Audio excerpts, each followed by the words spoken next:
Hi, my name is Gil Robertson, president of the African American Film Critics Association. Today we're talking to two of our favorites, David Oyelowo and Simone Missick, stars of the upcoming Apple TV Plus series, Government Cheese. We're going to kick things off by introducing you to the African members on the call today, starting with Ro Moore in San Diego, Tatiana in New York, New York, Al McGee in South Florida, Carolyn Hines in Toronto, Canada, Derek Dune in Washington, D.C., and Karan Noah Kelly in Charlottesville, Virginia. I'm going to let you guys do what you do so well, and I will see you on the other side. Welcome home, Pops. While I was away, came up with a plan that's gonna make our family the toast of Chatsworth. A drill. It self-sharpens as it works. You need to call it the Bit Magician. I like that. I'm not doing smash and grabs anymore. I'm on the righteous path. A what? Dad can make something out of nothing.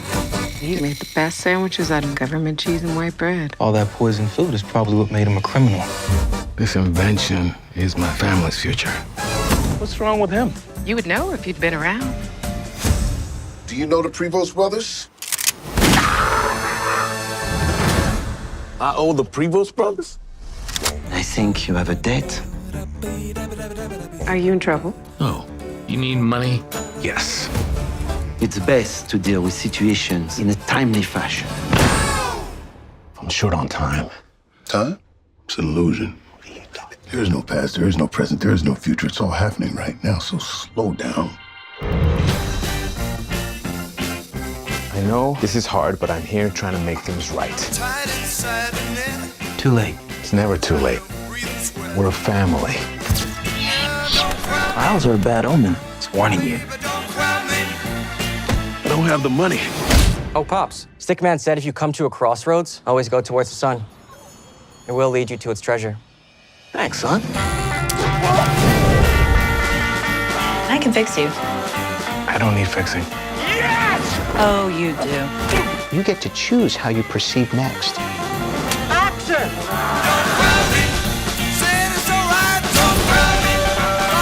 Dreamers are dangerous. Then consider me dangerous. Hi, my name is Ro. I'm from the MTR Network. Thank you for doing this today. I watched Government Cheese once for me and then once for work. And one of the first things that I tended to notice about this is you guys both are very 100% capable of carrying a series on your own.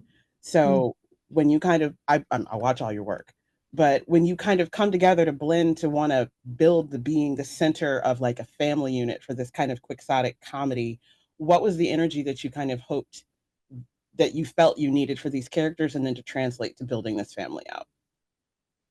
That's a good question. It is a good question. Well, thank you for saying you feel that we have the ability to carry shows on our own. I mean, for me personally, one of the things that I was so excited to explore and show is a Black family that is quirky, that is unusual, that is not monolithic, i.e., they don't all share a point of view, yet they are coexisting. And I knew that in Astoria, we needed, and I needed a dance partner whereby you really felt history. You rooted for them as a couple, as well as a family, but you also could believe the acrimony in the relationship. You could believe that these are two people who are growing apart. Hopefully, you root for them coming back together, because that is, in many ways what the show is dependent on. And we knew that we needed a great dance partner for that to be the case. And boy, did Simone prove to be that when she came on board. So one of the things that David just spoke to, but just the idea of shared history and relationship.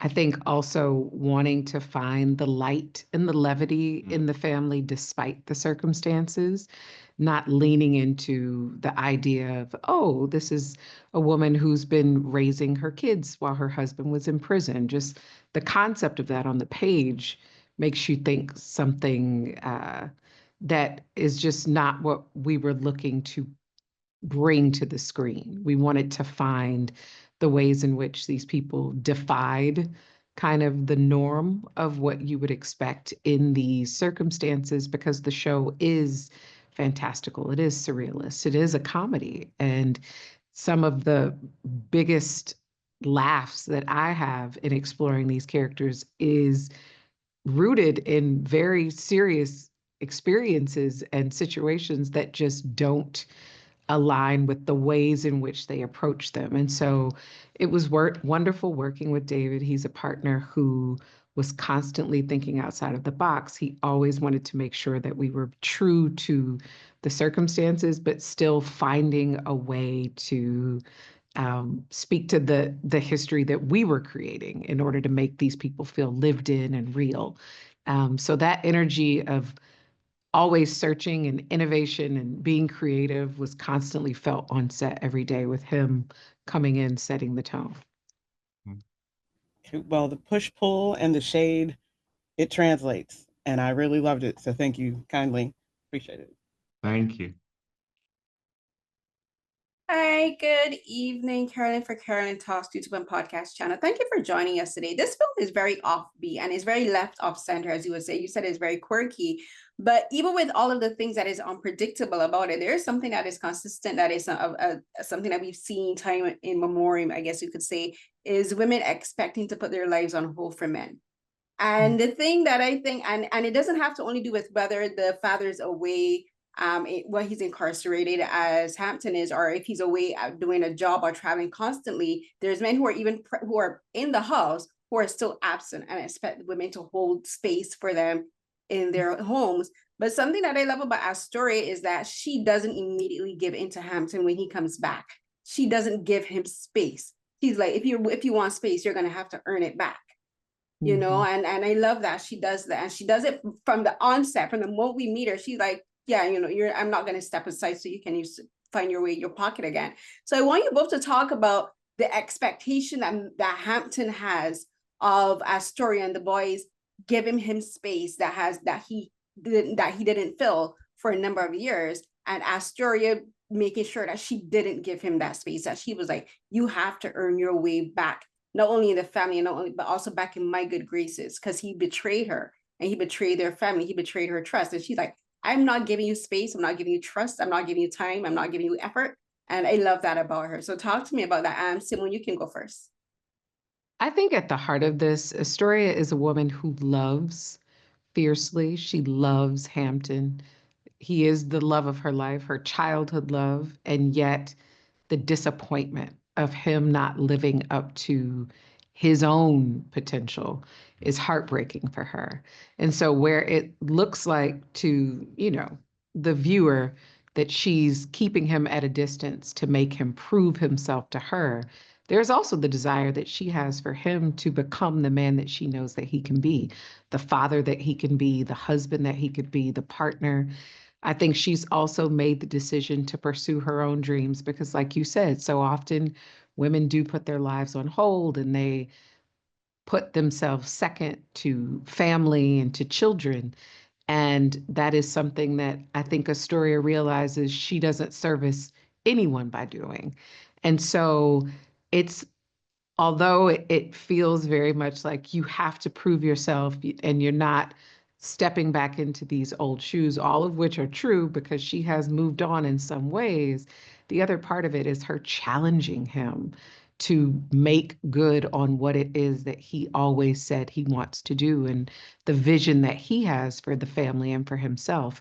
You know, he got them this amazing house that, you know, he won in a card game. He got them this home and then he's not there to help take care of it. And so there's that balance, that push-pull of him wanting these things for his family and not knowing how to execute them, and her wanting these things and seeing it and wanting him to do right. And so that I think is the lovely balance that we get to see play out over the course of the series. And I think the thing with Hampton is he has that very male trait of wanting to do, but not being very good at listening. And so he comes out of prison, and there's actually something admirable about the fact that I want to do something for my family. I've caused pain. I've not been a good father. I've not been a good husband, but I'm going to do something about it. And that completely leapfrogs over the fact that you need to come and find out who your family now is. They have moved on emotionally, they have moved on literally, spiritually, and there is no attempt by him to get up to speed. And as I say, that's a fairly male trait, but it's one that is in a fairly toxic way demonstrated in Hampton, and that is the process that we see him going through over the 10 episodes. Is he going to listen to God? Is he going to listen to Astoria? Is he going to listen to his better instincts as opposed to his more base instincts? And that, as I say, is where a lot of the drama, a lot of the tension comes from, going back to an old way of thinking that was tied to criminality, or a new way of thinking that is tied to spirituality and connection with his family. And you know, I think that's a fairly relatable thing, especially as a man, unfortunately. And it's also where a lot of the drama and the tension in the show comes from.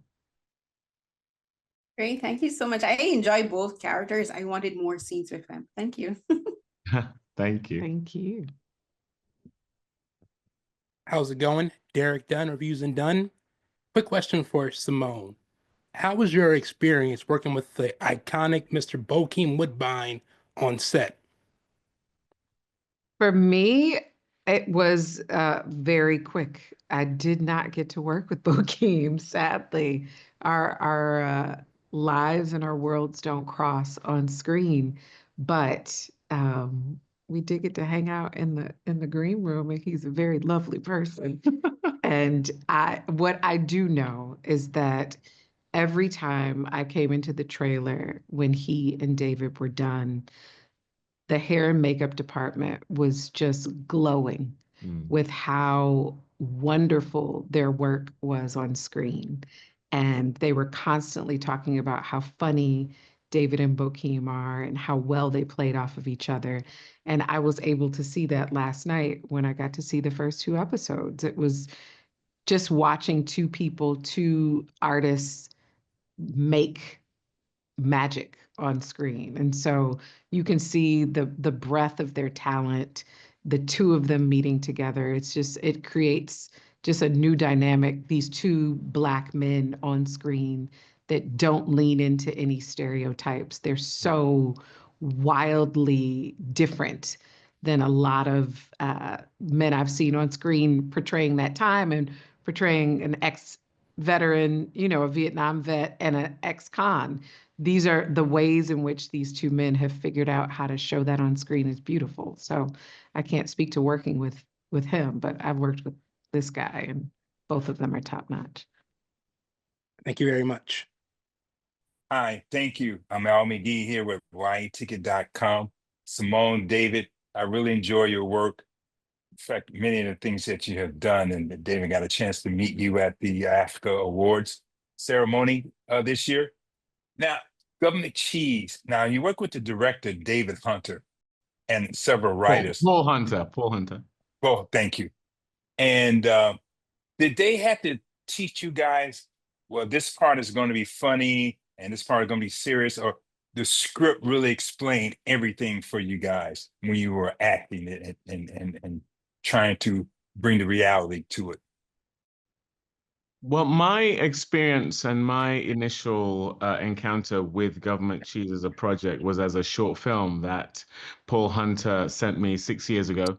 And I was so taken with the very unique tone of it. To be honest, I didn't really think as to whether it's a comedy or a drama, or it just felt completely unique, completely new, completely fresh. I didn't have any comp for it. I just knew that I was compelled by it, and I knew that I was encountering a fresh voice in terms of Paul Hunter as a writer. And then it wasn't until we shot the short film that I was then able to discern what felt like the tone of it from watching it. And still, I found myself going, "Whoa, that's so unique. It's has like biblical parables, and it's surreal and it's quirky, but it's also a family drama, but it's also a comedy.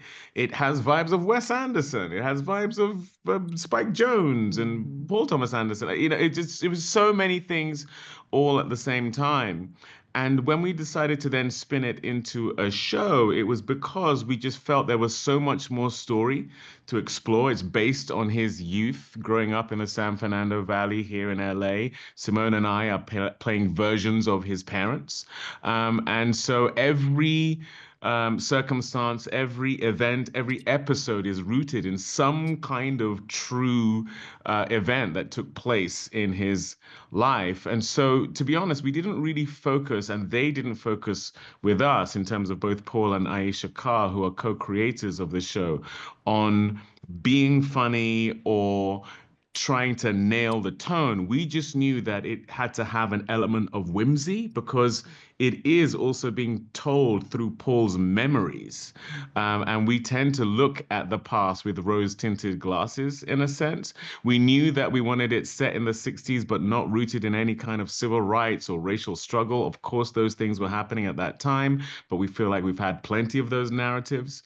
And so the tone came from knowing what we wanted to gravitate towards, as opposed to what the tone that we, or the genre we were trying to hit. And in doing so, we sort of feel like we've hit on something fairly unique and fresh. Well, thank you very much for that. And in my lifetime, I had real government cheese. Congratulations. Thank you. Hi, Tatiana here with Medium Popcorn Podcast. I found the series to be very smart and funny. And one of the, throughout the series, there are several moments of inexplicable, like divine intervention. Of what you can discuss, which one like resonated the most with you, and why?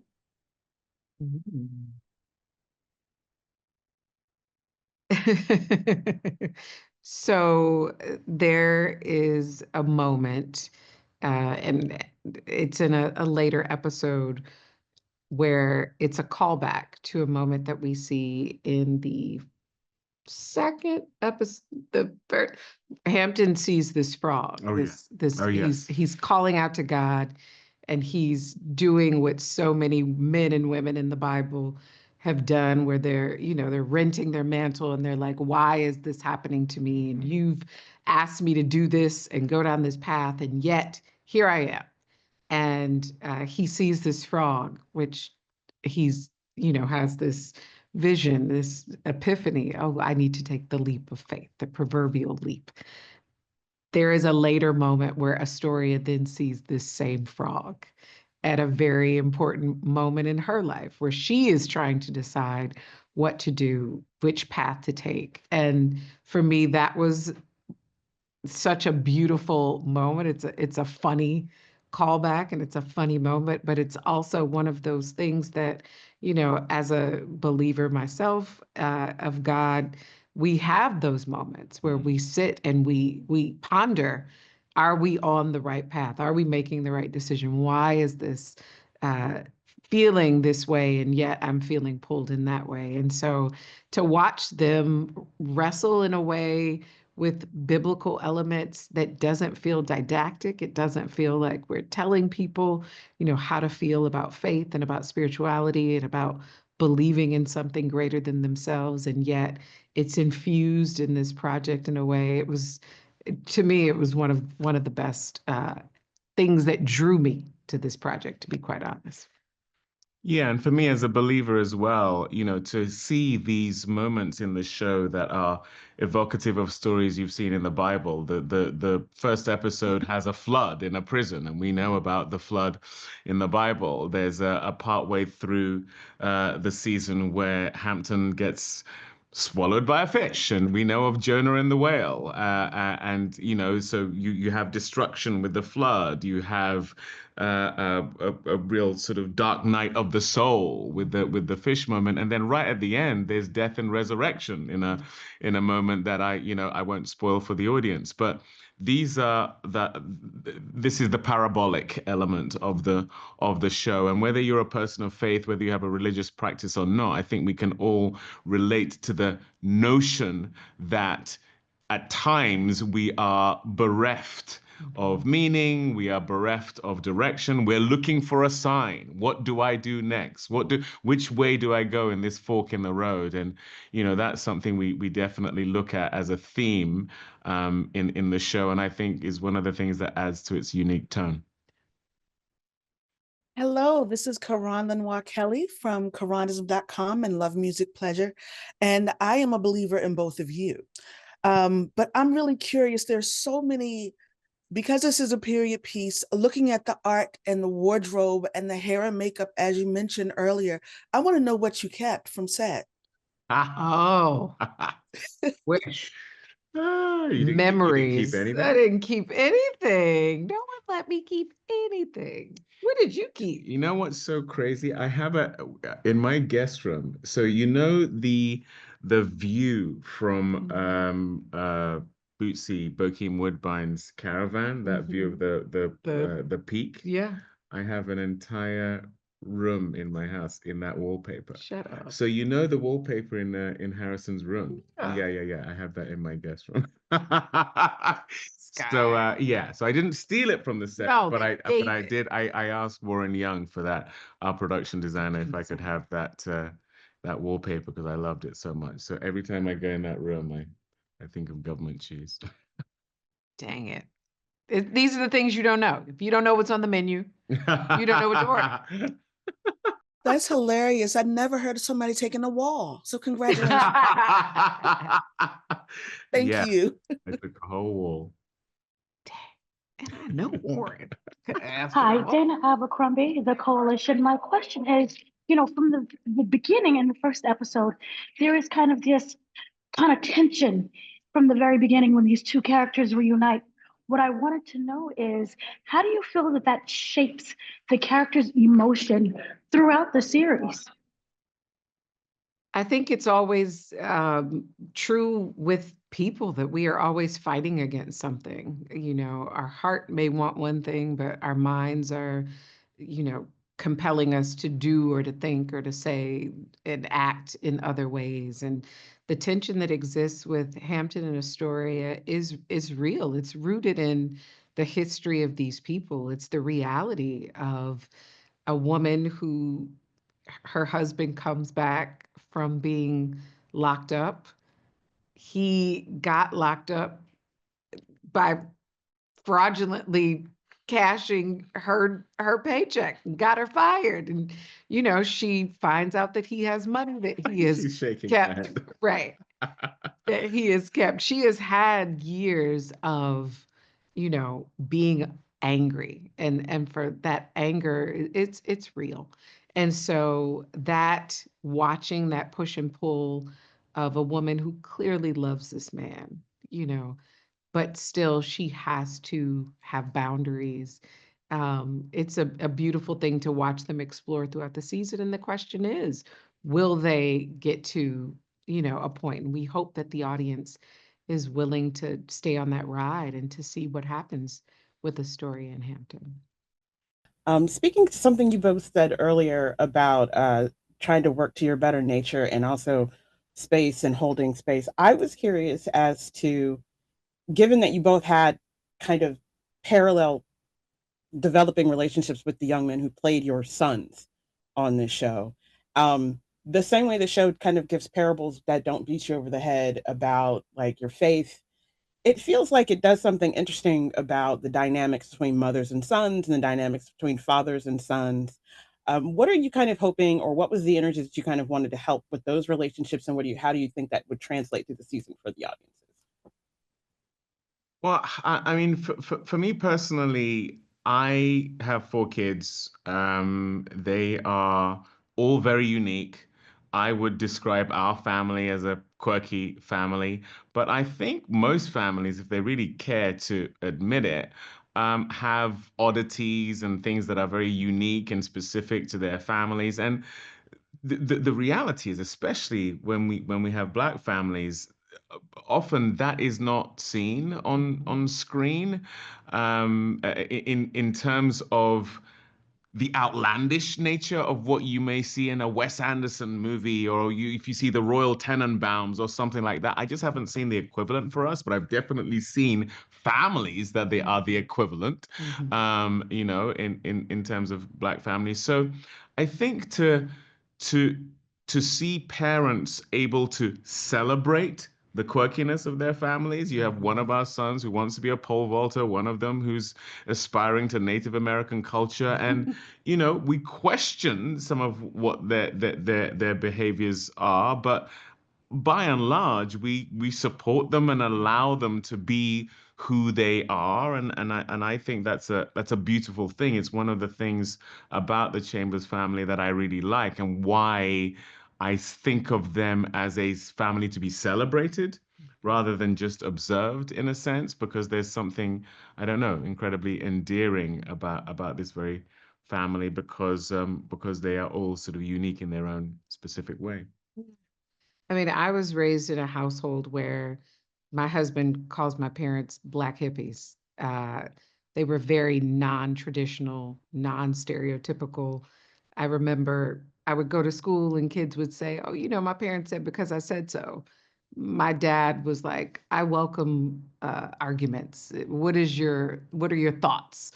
I wanted to be everything from a veterinarian to, I mean, some of the wildest things. And my parents supported me. They never said, you have to be this idea of a Black girl or a woman or anything. And so for me, being able to then present what is, I guess, an oddity in some ways of a Black mother, the idea of a mother of saying, you know what, you are a genius, you have scholarships to Harvard and Yale, but you want to be a pole vaulter, and I completely support that. That's something that we don't necessarily see represented with mothers and not Black mothers in America often. And so it was a lot of coming back to what is actually true about my family and my upbringing in ways that I never really questioned, because it just was the standard and the norm. So it's lovely to be able to present something to an audience that, we call quirky and different, and yet it's very true to who I am and what I was raised with. I was just saying, I felt like it really resonates. And my parents gave us 5 minutes to have our say, have our opinions. And my mother only ever caveated anything with like, well, if you tell me it's something you want to do, I'm going to hold you to it. So I gave her a list when I was 5. I still have 3 things on it I have to accomplish before I die. She calls me periodically to remind me that my to-do list is not done. But it's just like the show it did a lot of show and tell, so it felt like the dialogue was just as important as the physical relationships that you gave, and you guys built a likeness that was very relatable even when your kids were cartoon. My father is not going to stand for, I'm not pole vaulting, but that's not gonna fly. I can do it while I go to college, but I'm going to college. But I liked how you guys gave that balance of energy, and I really appreciate it, so thank you. Thank you. Thank you. Hi, I'm Carolyn again. So I'm kind of gonna go off of Rose's question and your answers, and the topic of biblical parables and motifs. So something else that's very common in the Bible is the discussion of gifts, using your gifts, using your talents. There's a parable of the 10 talents, and something that I really like about this show is that all of the characters have talents. And whether they're obvious or not, they do have a very specific talent. For our story, it would be easy to say that her talent is she's an amazing artist. She wants to be a designer, but her sketches are stunning. but she also has a talent for music, and it's hinted at in just one episode where we get to see her play a violin, my favorite instrument that I used to play as a kid. But then there's Einstein, who's a genius, but he's also interested in athleticism and in filmmaking. You know, he has all these sides to him. And then there's Harrison. He's a bit of an enigma. We don't really know what his talent is, but I think his talent is empathy, and he observes and he listens to people, and he has this connection with Rudy, someone that Hampton cherished in his time in prison. But I feel like Hampton, with all of his own talents, doesn't see the talents in the people around him, and maybe he doesn't see it until it's too late. You know, so I want you guys to talk about the talents in this family, and Astoria sees the talents in her children. She even sees the talent in Hampton. Like, one thing she doesn't do is she doesn't discourage Hampton, even when he comes back. Even with all of her anger and her frustrations at him, she doesn't tell him that he can't be an inventor. She doesn't tell him that he can't get this thing done. But he doesn't see the talents in the people around him, including Rudy and including the character played by Bokeem Woodbine. So when you guys to talk about talent and in seeing people's talent and in recognizing talent. I think the reason why Hampton can't see the abilities and the gifts of those around him is because he's quite selfish. He's quite self-involved. And that is the journey he's on over the 10 episodes. You know, by the time you get to the end, you see that there is a price for being that way.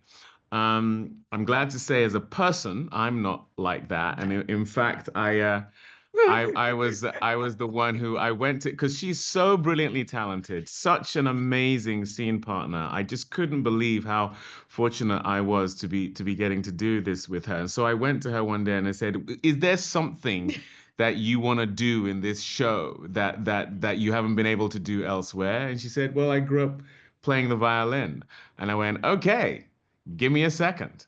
And that's how it ended up in the show. But it's only today I'm finding out that it didn't quite play out as Simone had expected. But I'm very glad that the violin playing was in the show, because you liked it. I will say that David is a seeker of people's talents. He is also extremely talented. He's super funny on screen, but you've seen the dancing that we had to do, and he was like, I think we're going to do a waltz, and I was like, oh, a waltz, are we? And we had weeks of dance lessons, the two of us, and it was something that I think, although Hampton might not be able to see the talents of those around him because he is so singularly focused, because he's got this ticking clock, he owes this money, he doesn't really have time to take a step back and take everyone in because he's fighting for his life, that David is a person who seeks out the talents of others, even when the violin playing doesn't, you don't get the preparation. You used to play when you were a little girl. It takes practice. But I think that what we will see on screen is a lot of people who are extremely talented, from our producers, our writers, hair, makeup, wardrobe, costume. That wardrobe and costumes are the same. Production design, everyone brought all of what they had to this show, and it shows. And she's great with the violin in the show. It does show, like, the production crew did a fantastic job. And fun fact, I also used to do ballroom dancing as well. So that was something else I really loved as well. So I love the dancing scene. So thank you so much. Everyone did a fantastic job. Right. Thank you. Derek Dunnigan, Reviews and Done. My question was for David. You mentioned earlier how the process came about with Paul Hunter. As we all know, Mr. Hunter is a legendary music video director. Did you ever ask him about any of your favorite videos that he did and his process behind some of those classics? Paul was quite sheepish about the music video stuff. I think for him, yes, he's been prolific with music videos, but he really venerates filmmaking.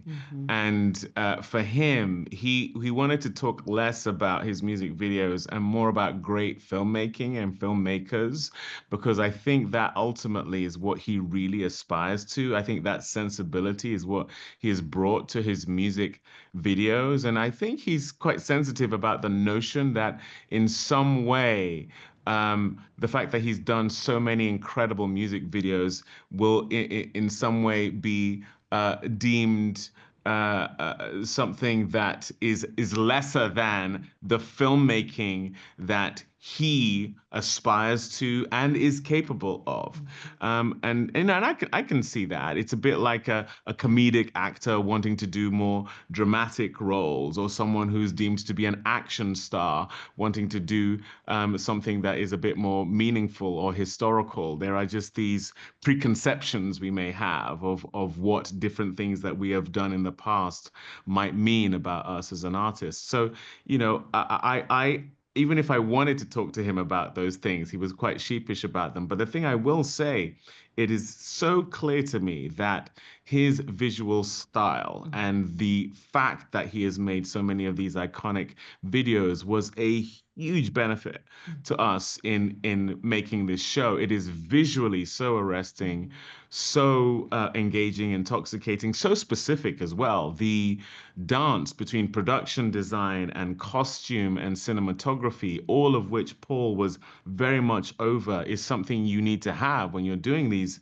amazing music videos. That's why they are iconic, because they are these short films essentially that work on so many levels. And he managed to bring that, you know, with his oversight alongside Aisha Carr, to 10 episodes of television, and we were huge beneficiaries of that. So, you know, I'm really, really glad of the trajectory that he's been on, but especially proud of him for stepping into something that means so much to him, but doing it with the level of artistry that he's managed to bring to it. Thank you again, and congrats on the show. Thank you. Hello, Simone and David again. This is Al McGee here at YTicket.com. Well, we're talking about talent. Well, you're talking about talent. Well, when did you two realize that you had the talent to make it in this business as actors? And were you very young, or were you a little bit older? But when did you, in your own self, your own mind, your own being, realize that you had the talent to make some money and to survive in this business? Well, when I realized that I could do this, and when I actually made money, there was quite a significant amount of time in between those two things. But I had a wonderful teacher. I graduated from Howard University, and I had a great professor, Kim Bay, who was integral in me making the leap. I always knew I wanted to be an actor. It was something that I knew since I was a small child, but did not tell anyone in my family. And so she was one of the first people who really said, this is something that you could do professionally, and helped to guide me just in very small ways as I was making the decision on how this would come about. But when I actually made money, that came far, far, long in the future. And yet, you know, you work with people when you do theater and when you do projects that are passion projects, and you realize, despite the talent, there are plenty of people out there who are gifted and don't make a successful living at this. So it's truly a blessing. I recognize that it is God ordained and it is divine that I am able to make a living doing what I love, because it is something that I think was gifted as a talent, and I'm thankful to it. But I'm curious what it was for you, David. Well, I had a Kim Bay as well. I had a teacher called Jill Foster who, you know, I grew up in a Nigerian household where academia was all that was deemed important. The arts were very much not what my parents wanted for their three sons. And so I was on my way to being a lawyer, but I had loved doing drama at school, and I'd done a fair bit of it. And I had this teacher who said, I really think this is something you should consider. I think you have the ability to go all the way with this. And she helped me with my drama school applications, and that led to me having a scholarship to go to the London Academy, which is where I went to drama school. But the moment when I realized that I could make a living at being an actor is the moment I realized it was the only thing in the world I wanted to do. And once I had made that decision, I thought, well, I guess I'm going to have to figure it out, because there's nothing else I want to go and do. I'm not going to give myself a plan B. And so I'm just going to keep on pummeling away at this until it works, or until someone or something tells me to get off. And that just never came, because, you know, I went to drama school. I worked very hard. I became a producer out of necessity, not because it was something I wanted to do. I recognized that so many of the things I wanted to be in weren't being made. And so I recognized that I've just got to figure out how to make them. And that's how I am a producer on Government Cheese, or Bass Reeves, or a United Kingdom, or the myriad of things that I've done. They were all things that I grew up wishing I could see, wishing I could be in, and no one was making them. And the projects that were coming my way were things I felt were, not all of them, but a lot of them were denigrations of us as Black people. They were caricature, they were stereotype, they were peripheral, rather than central, and that was not the life I was living. And so many of the projects that I choose to do are because they are representations of the things I want to be in and things I didn't see as I was coming up. And so, you know, it's the only thing I want to do. And I recognize that what we do is entertainment, it's educational, but it's also a political act. For me, seeing this Black family in this milieu in a way that isn't tied to civil rights or racial struggle, where there is joy as well as challenge, it's a political act. It's a demonstration of the complexity of who we are. And I think that's the way you break down prejudice. And that is what I have dedicated my life to. And so, you know, the making a living is a byproduct of that, but for me, it is an absolute calling. Wow, that's really great. And I'm a former speech teacher myself, and I do have a couple of former students now. They do a lot of speech presentations and things like that. But it always takes that one person to really lift you up, to make you fully believe. And I want to thank you for your answers, and also I want to thank you for your talents, and keep up the good work. Thank you. Thank you so much. Tatiana again with Medium Popcorn Podcast. In playing Astoria and Hampton, what is the most surprising thing you learned about yourself through the character? I think that for me, I didn't realize how confined my belief of what was possible really was. I remember when David and I were just looking through the script and talking about things, and I was building the world of who I thought this woman was. I realized I was taking things from movies I'd seen, documentaries I'd watched, stories I had heard that again told a very narrow idea of what Blackness was during that time. And so some of the things that were referenced in the script and that Paul would then explain, I was like, oh, this was his actual experience. This is where this is coming from. And, you know, I've said before that it drove the conversation of me talking to my mother and me talking to my aunt and finding out from them what their experience was during the late 60s as Black women in Detroit. And it was not what I had witnessed and seen and grown up seeing on TV and film. And so it wasn't until going through and building a story that I realized I had to release all of the shackles that I had on my mind of what was possible. Could a woman be an interior designer during that time? Could she have free Black children, joyful Black children during that time? And the answer was in the creator of the show, Paul, which was yes. And yet everything that I had watched and listened to up until that point told a very Black trauma, everyone was denigrated. There was no joy or success, but in small ways, and they were always taken away. And so what was lovely was to be able to create a character that was rooted in a lot of truth, and to recognize that, and to remember really that there is no monolithic idea of Blackness, and to be able to show that to an audience and know that it's coming from a real place.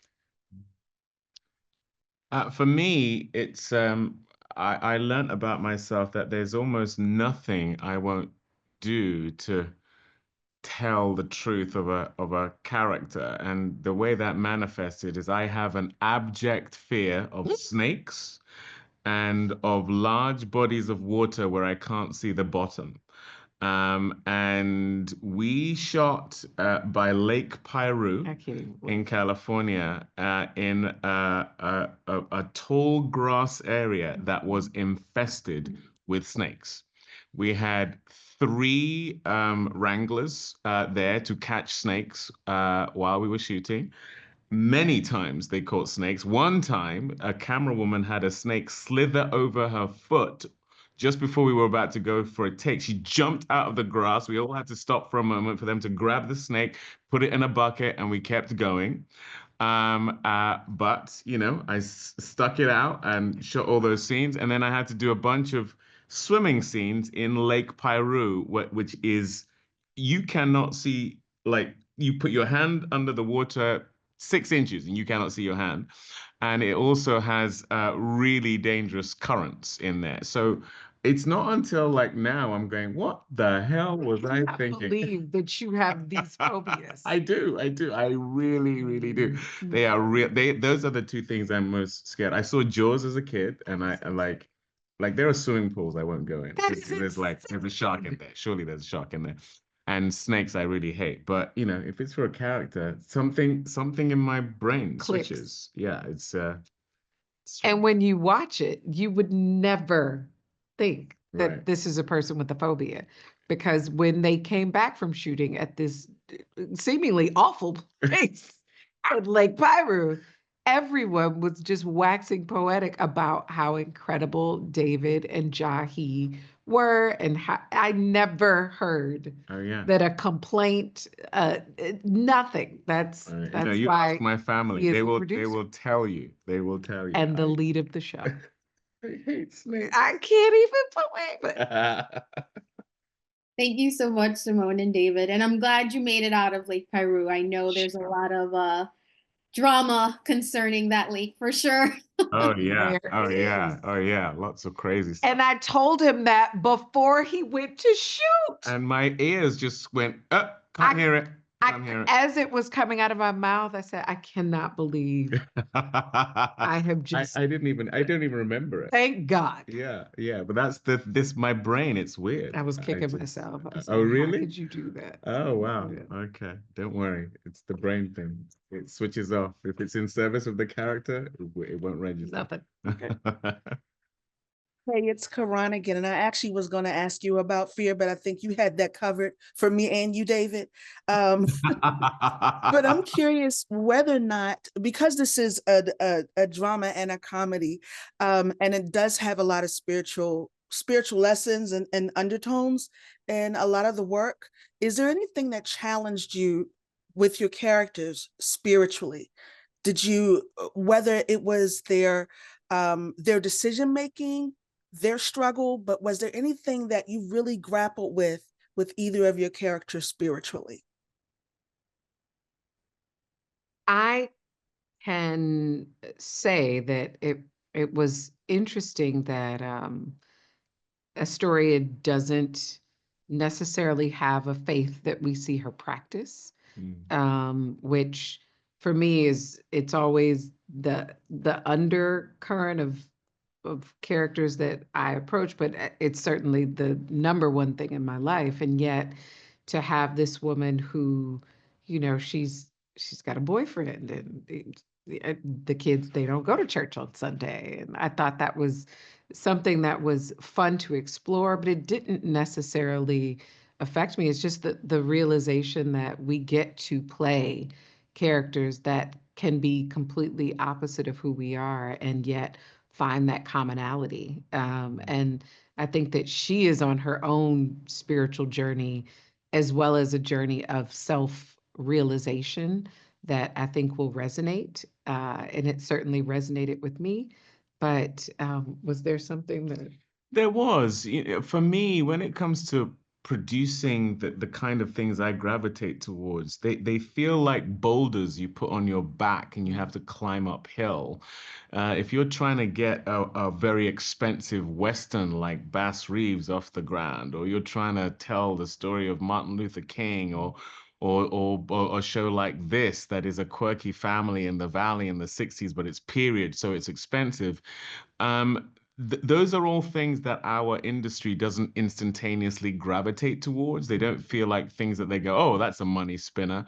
And so there is a lot of stuff that you feel is outside of your control.